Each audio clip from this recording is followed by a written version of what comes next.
Hello and welcome to Keepers. I'm Matt Ufford and this is the very finest snake oil in the fantasy football industry. Let's get right into this week's starts and sits. Sit Fred Jackson and CJ Spiller. Both are banged up and splitting carries, and the Bills are going up against that nasty 49ers defense. I'd steer clear of gambling one way or the other until next week. Ben Tate is worth a start at your flex position.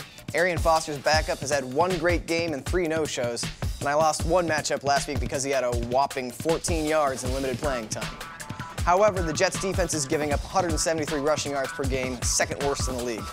It's an overwhelming mismatch that should produce good fantasy numbers for both Foster and Tate. Start Ryan Matthews.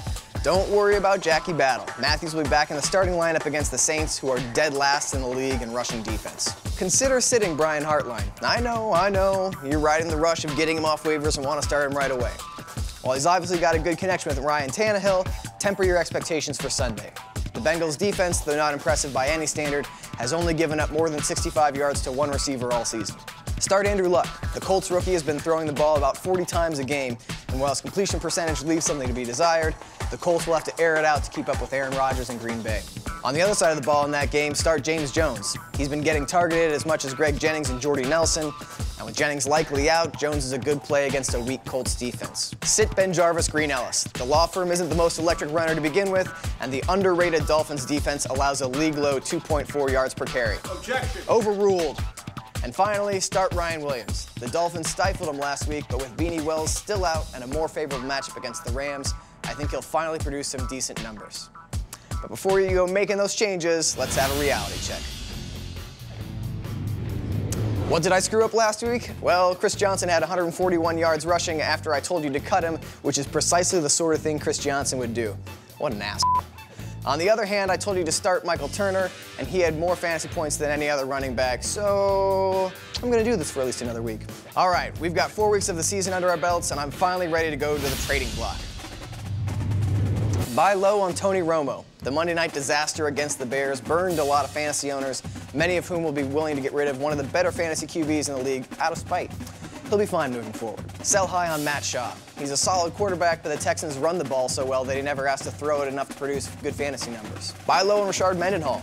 Steelers running back will return to the starting lineup this week, and while he may struggle a bit as he gets back into game shape, he'll get the lion's share of touches moving forward. P.S.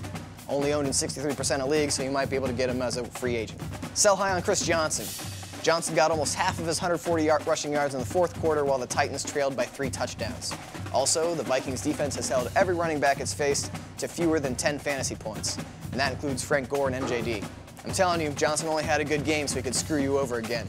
Better off without that weekly headache. Buy low on Dez Bryant. He hasn't scored a touchdown through 4 weeks, and some high-profile drops in Monday Night Football have deflated his value.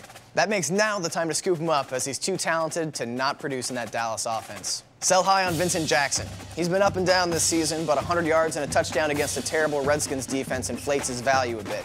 I don't like anyone in that Tampa offense, and if you can flip him for someone more reliable, do it. Now let's go to Isaac for the weather report.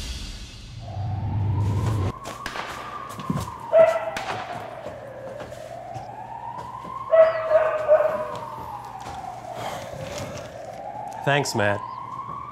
It's going to be 50 degrees in Pittsburgh on Sunday.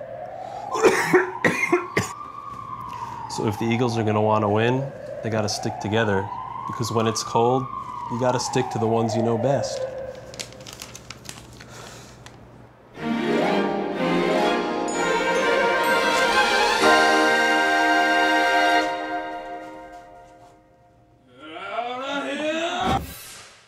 All right, keep warm out there, kid. This week's Hire and Fire is all about wideouts. Hire Andre Roberts and fire Titus Young. With Kevin Cobb experimenting with not sucking, Roberts has emerged as a worthwhile start in deep leagues. Young, meanwhile, has produced almost nothing in games where he doesn't catch a last-second Hail Mary against a terrible defense. Hire Devon Bess and fire Robert Meacham. While everyone's been flipping out of a Brian Hartline, Bess has quietly been running crisp routes and consistently getting solid yardage. He's worth a play in the coming weeks if buys put you in a bind. As for Meacham, he may come out of the woodwork to produce against the Saints this weekend, but he's been held without a catch in 2 of 4 games this year. That's it for this week's Keepers, your outdoor activity of the week. Pack a picnic and enjoy a beautiful fall day in the park while you drop Sydney Rice from your smartphone. Set your lineups. I'll see you next week.